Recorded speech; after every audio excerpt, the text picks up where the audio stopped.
Sobat Inspira, banyak pertanyaan yang masuk nih. Ustadz, kalau ciri-ciri ibadah diterima di bulan Ramadan tuh apa ya? Ya, emang ini pertanyaan yang sering banget muncul di kalangan kita yang udah ibadah abis-abisan di bulan Ramadan atau di luar bulan Ramadan. Pingin tahu ciri-ciri diterimanya gimana sih? Emang tujuan tahu biar apa? Itu pertanyaan pertama yang harus kita pertanyakan untuk diri kita. Biar lebih lega. Nah, oke, saya insya Allah akan menyampaikan beberapa ciri-ciri yang disampaikan oleh para ulama tentang ciri-ciri diterimanya amal ibadah. Tapi nanti saya ingin kasih nasihat yang lebih penting daripada pembahasan ciri-ciri diterimanya ibadah. Pertama, ciri-ciri diterimanya ibadah adalah kita jadi semakin bertakwa kepada Allah. Kita jadi semakin terdorong untuk beramal soleh. Yang awalnya dulu malas, sekarang jadi lebih giat. Kedua, kita lebih semangat untuk menjauhi dosa dan maksiat. Itu dua ciri-ciri yang udah pasti aja disebutkan oleh para ulama. Kita jadi menjauhi maksiat lebih gampang. Itu ciri-ciri yang kedua. Ketiga, kita jadi lebih adem ketika ingat sama Allah. Kalau dulu ya ingat sama Allah mungkin cuma di lisan doang. Pas sholat pun cuma anggota badan gerak. Tapi hati nggak ngerasa adem. Paling ngerasa ademnya kalau lagi ada masalah doang. Kalau lagi ada masalah kita sholat nangis-nangis. Itu pun nangisnya bukan karena menghayati ayat-ayat Allah. Itu nangisnya lebih karena ingat sama problem. Jadi kalau kita ibadahnya udah diterima itu akan lebih punya hati ini terpaut sama Allah itu. Itu ciri-ciri ketiga. Dan kayaknya tiga itu yang inti dari diterimanya ibadah. Cuman ada cumannya nih.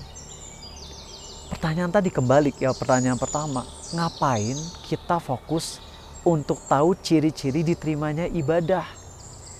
Padahal teman-teman, ada nasihat dari para ulama, yaitu kita kalau ibadah jangan pernah kepedean ibadah kita diterima.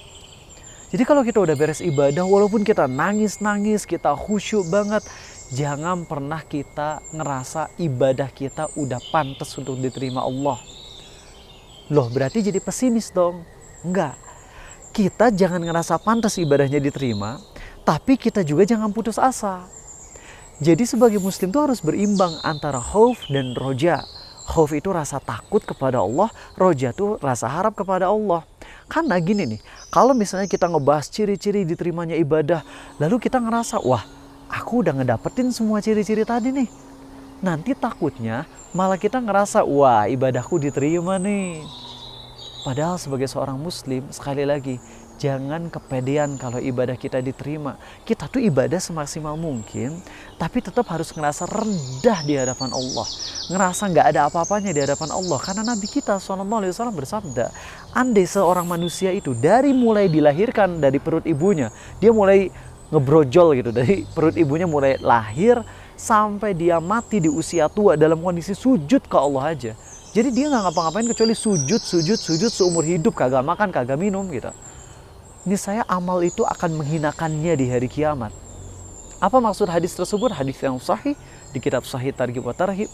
Maksudnya kita mau ibadah seumur hidup pun tetap aja nggak bisa ngebeli surga.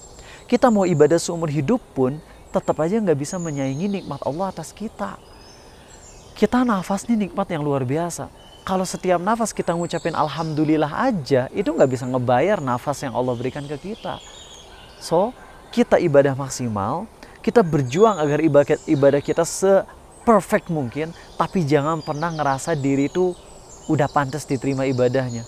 Ulama terdahulu, ulama salaf, ulama generasi terbaik Islam, ya, yaitu 3 generasi awal Rasul SAW dan para sahabat, tabi'in dan tabi'ut tabi'in, mereka tuh mengatakan, di antara mereka ada yang mengatakan, kalau aku tahu ada satu aja ibadahku yang diterima, aku siap mati deh sekarang. Maksudnya apa? Maksudnya mereka tuh nggak kepedean. Padahal nggak diragukan lagi ibadah mereka tuh paling wow. Tapi di saat yang sama mereka ngerasa diri mereka lemah.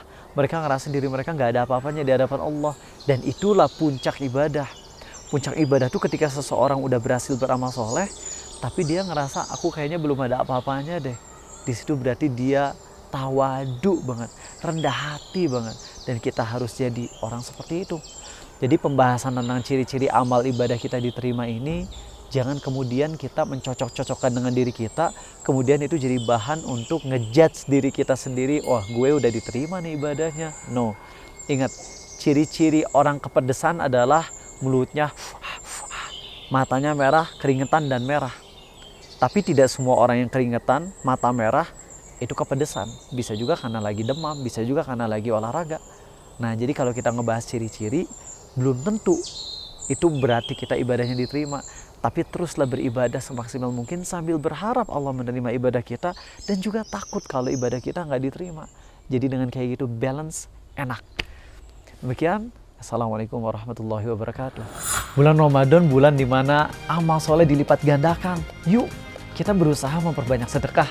Teman-teman bisa ikut challenge 30 hari bersedekah bersama Sharing Happiness. Gampang kok caranya, tinggal scan di kris yang ada di layar kaca. Semoga dengan ini kita dapat pahala yang sangat besar, dan itu bisa menyelamatkan kita dari azab Allah dan dapat surga tertinggi Firdaus.